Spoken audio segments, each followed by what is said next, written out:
and then we started playing on these tractors. What do you think of them? I think they're cool. They're very, That they're old. we've always played on these when we come here.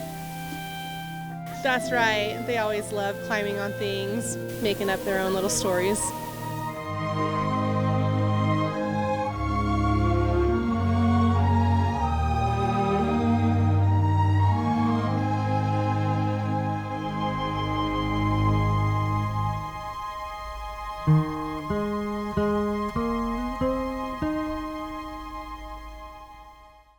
Long before the Austin Powers movies, an Orange County resident known as Shag was wowing art lovers with his stylized 1960s drawings. Independent producer-director Paul Gilbert brings us this profile on artist Josh Engel.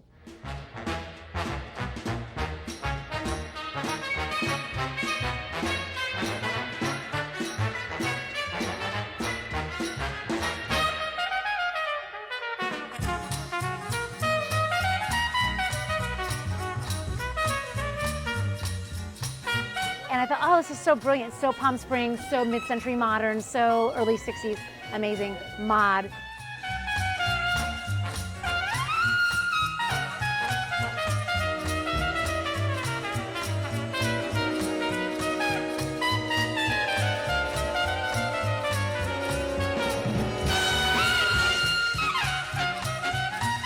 I've been drawing ever since I was a small child, and I've always been fascinated with sort of slick commercial art, the illustrations that were in advertisements or for movie posters. And I've always been interested in trying to reproduce those styles. So for a while, the bulk of my living was reproducing old illustration styles, like a sci-fi pulp paperback cover style or just a generic advertising style from the 50s or something.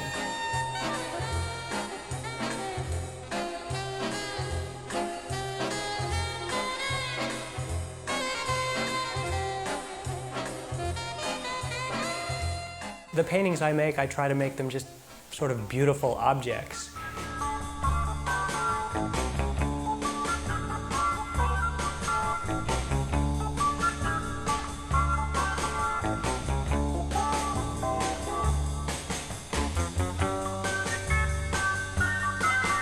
And maybe a little bit of a story going on in a painting, but not something so obvious that you can look at it and immediately know exactly what's going on, what the relationship is between the characters in the painting.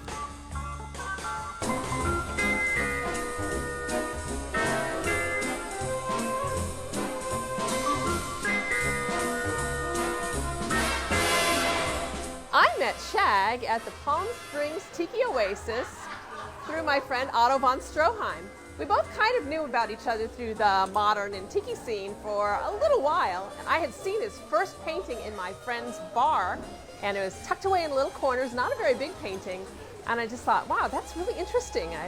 Somebody who's doing new work based on old school style. It got me intrigued. Otto was throwing on this fabulous tiki party that I was singing at called Tiki Oasis. And there was Shag there. He was so generous and gracious.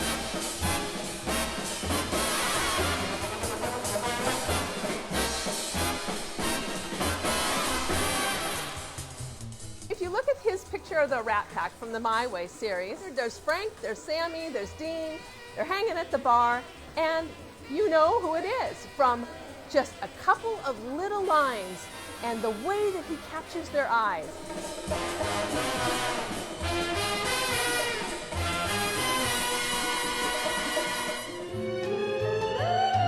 I just love the real 60s two-dimensional, it's like 60s commercial art. When commercial artists were doing all the little illustrations for advertising, he like really captured that in a way that no one else really did, and it's just so stylized that I love it, and it really played into the whole music scenes I've been into.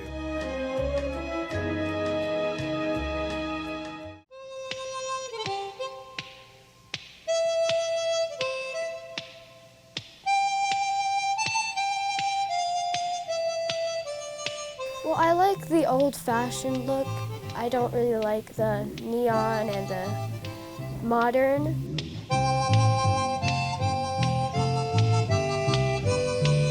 Oh, there's spirit in Virginia City year-round, but at Christmas time, it's just so warm, you got to come up here and experience it.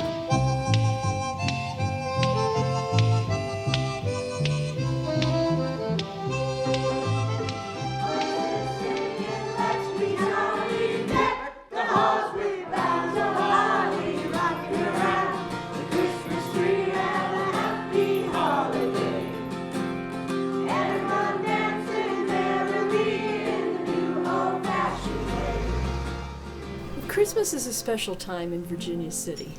We can feature lit up buildings and lights, and Santa Claus comes up, and I think it brings people back to memories of their past. So we feel we're one of the most unique towns in Nevada.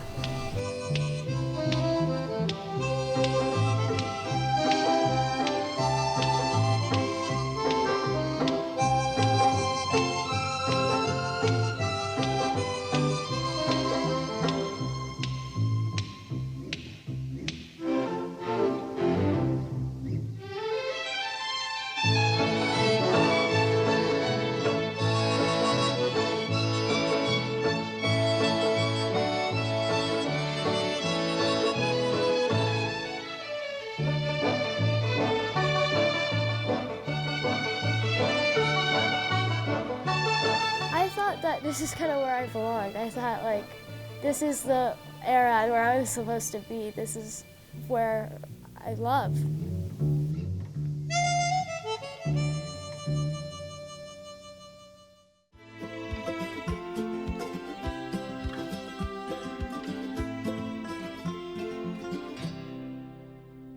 My conception in my art usually begins when I take pictures either under controlled conditions at home where I pay people to come up and pose for me, or I go out in the field and take what I call grab shots of Indians at powwows.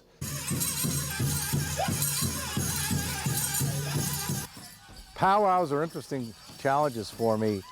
Most people stand back and take what they call grab shots of people dancing or when they're not looking, and I do that too, but they're not controllable. What I usually do is get there early, about an hour early, and sort of walk around before everyone's out there and performing. And see what I got here. I like to catch people before it begins, and you can talk to them, and sometimes you catch them in transition, where they're dressed part for the powwow and part the way they would dress coming in.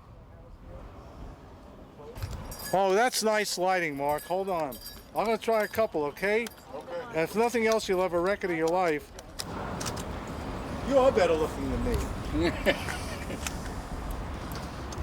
Could you face me a little more with your head? Yeah, that's it. Great. Hold on. There are usually in any event maybe 3 or 4 people that are really good, and the rest are maybe overweight, or they wear glasses, or their costumes don't cut the mustard. So I sort of follow these people, and when they have a break in the dancing, I talk with them. And then if they're really good, like this fellow at this last powwow, I get them aside away from the crowd during a break and offer to pay them. I need about 10 minutes to do it. Okay, now I want to stay where you are, okay? I want to get your profile.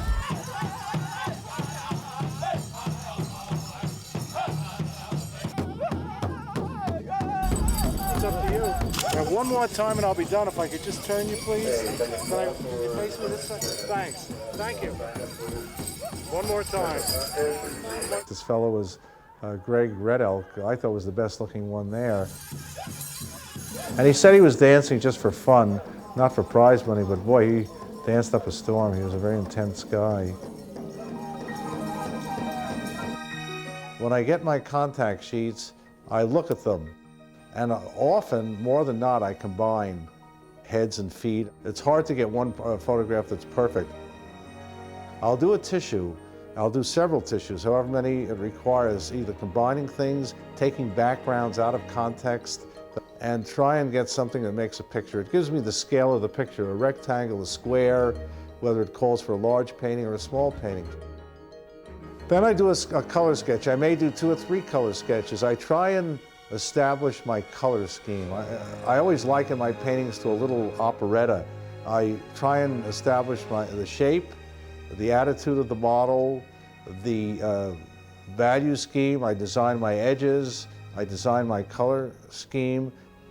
When I was in art school, we were trained to mix piles of paint from light to dark, all the same color, the same intensity.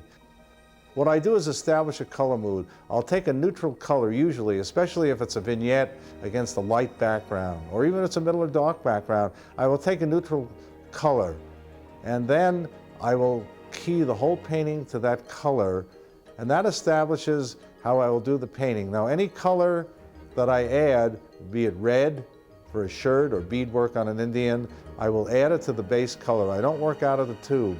But if you put a cool color or a neutral color next to a relatively warm color, it looks a lot warmer.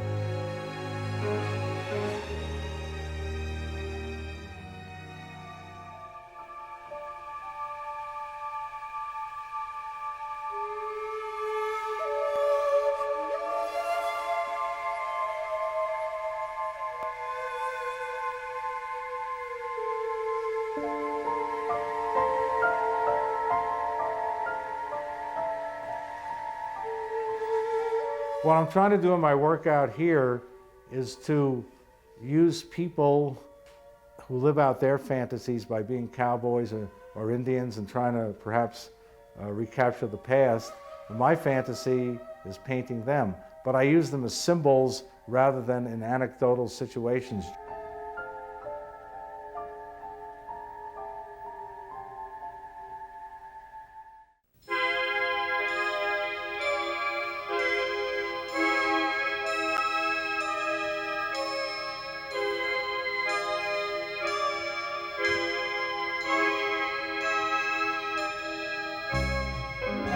In the violent hallways of the detective novel, reality disappears into clouds of cigarette smoke-filled rooms oozing with bullets, blondes, and bourbon.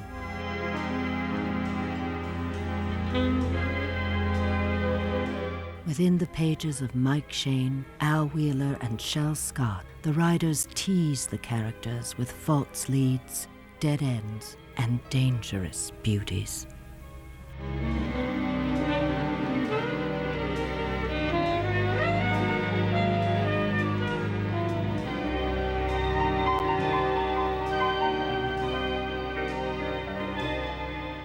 McGinnis captures all of these elements on hundreds of book covers during the 50s and 60s.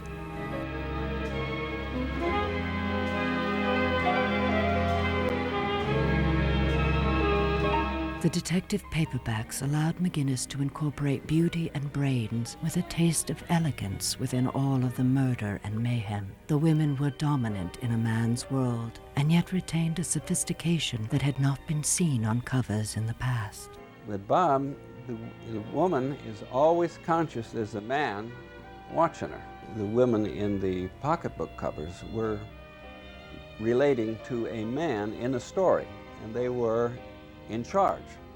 They dominated, and she's doing it to look good, and she's vamping him, and she's stylish, and she's going to win.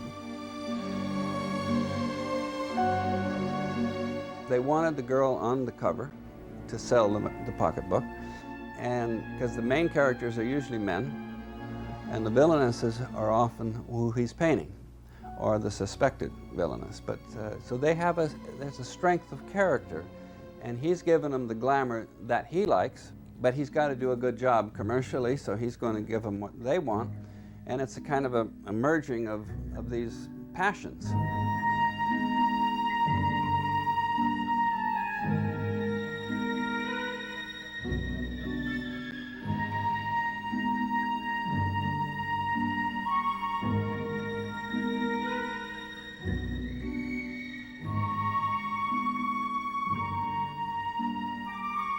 When I paint my women, I paint them exactly the way I want them, whether anybody likes it or not.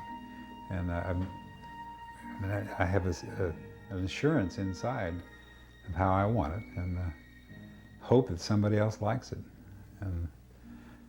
But that should not be the prime motivation, I don't think. At least it isn't with me.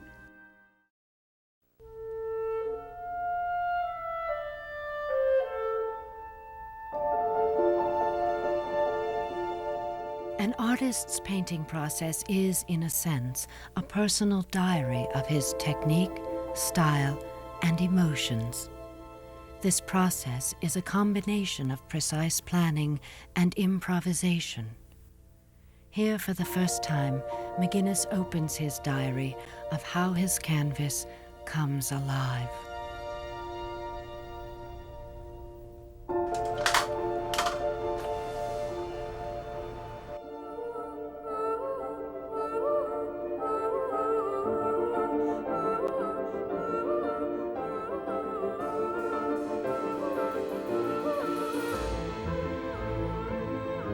A little bit. Yeah, that's good. That's good. Back to the left. Turn slowly.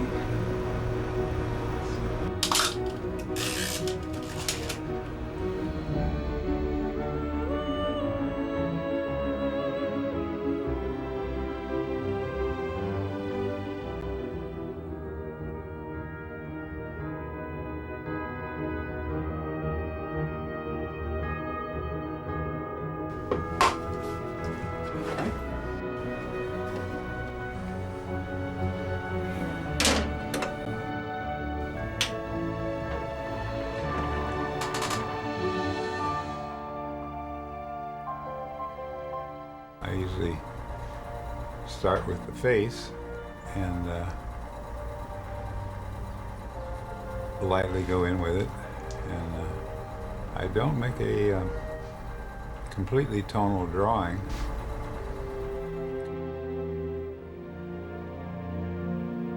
You have to be very careful around the eyes and look for the planes. I just soften the edges a little bit. But the hair falls nicely here. This is really, really wonderful. I don't have to change anything. It seems like you can see things in pencil better than you can in a photograph. Now you can see me gradually stretching her out and getting into the statuesque, which is a fault, I guess, in a way. And in case I need to put some jewelry on there.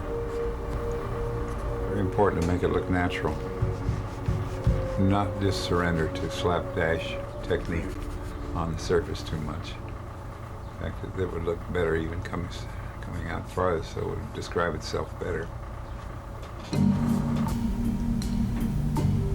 Eyes are always demanding. You can work on it for days. Days sometimes if it's not right. This just might work here, you know.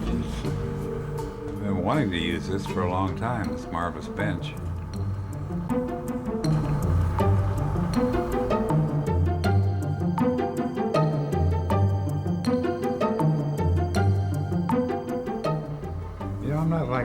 Some artists who plan everything ahead and solve it, and then they're set and they don't change, they don't vary from it. I'm always changing my mind.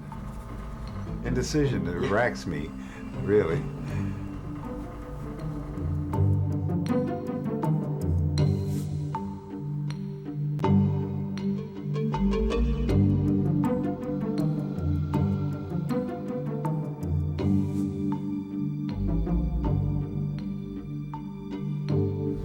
Okay, I see I'm about ready to cover this with a wash.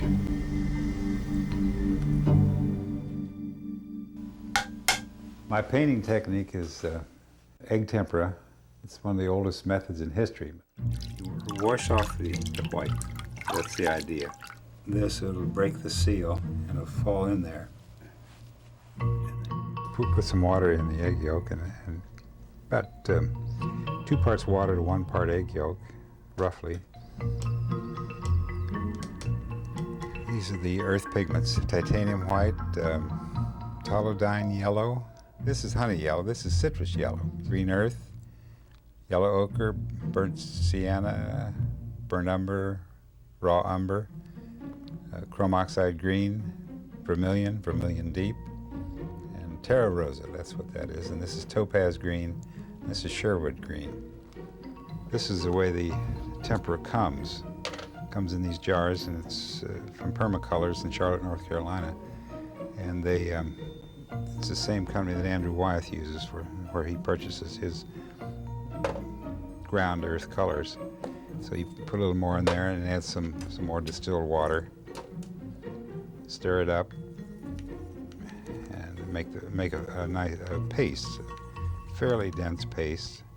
This stage to me is important, but this is part of you know, the egg yolk with the designer's colors, and it enables you to sort of loosen up a little bit. Everything is working just fine so far, but man, any moment it can leap up and get out of control.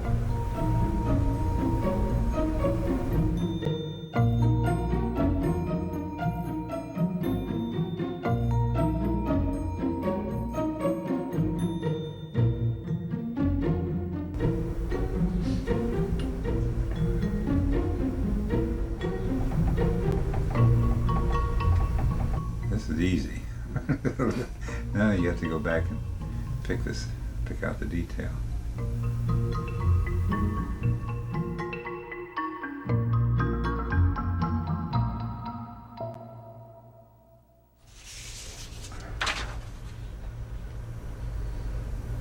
It's starting to come together.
Rockwell was a major influence in my life. I mean, he got me so excited about commercial art in that sense and his storytelling qualities. That summer, he taught us Saturday morning class at Otis, which I took with him, and he knew I was more advanced and was really thinking of illustration. So we would meet out in Westlake Park on the grass and brown bag our lunches together. And I look back on this time and think, my gosh, there I am sitting with the most famous artist in America, because Rockwell, the entire American public knew Norman Rockwell. They may not know Picasso, but they knew Norman Rockwell.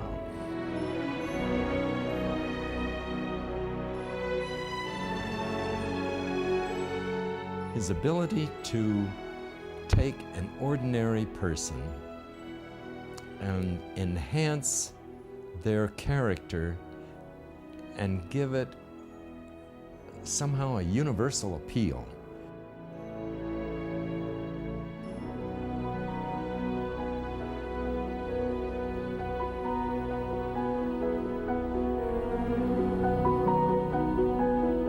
Well, I think he had two remarkable gifts, and one was that he was a remarkable storyteller. He knew exactly the moment to capture that I think in some ways makes the stories more universal.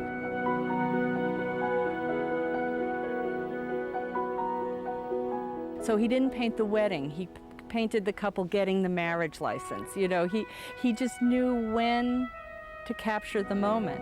And the other great gift he had was that he was a remarkable artist, which is not always recognized. That, you know, he was academically trained as a painter. He was very, very methodical in how he created the paintings, so that structurally they're very, very sound, both in terms of conservation, structurally they will endure, but in terms of composition, he knew about lighting, he knew how to create the image to tell the story he wanted to tell.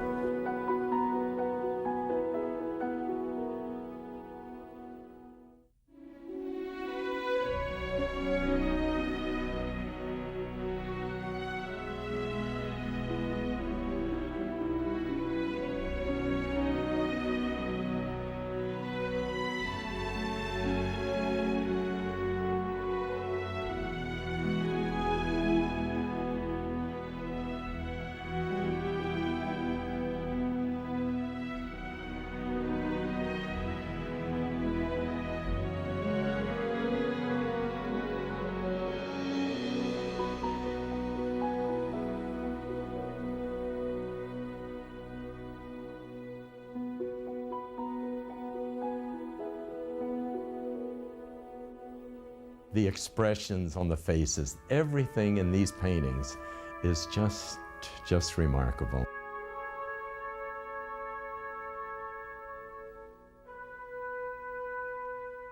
You just cannot improve on Norman Rockwell. He was the ultimate.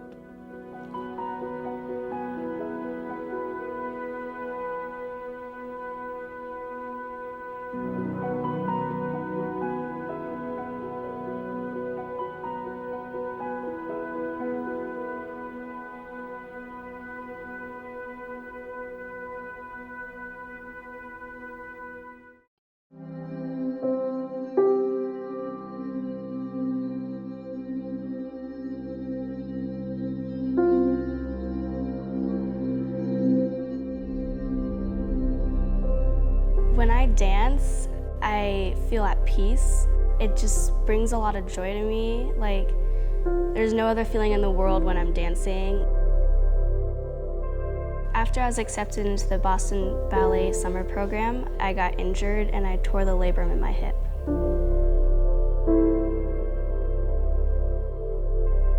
I don't like roadblocks. I think detours are a lot better because there's always a way to go around it. And for me, the injury was a detour, you know, like I'm gonna get around this. You know, I want to dance. Ballet's my passion. I need to do it.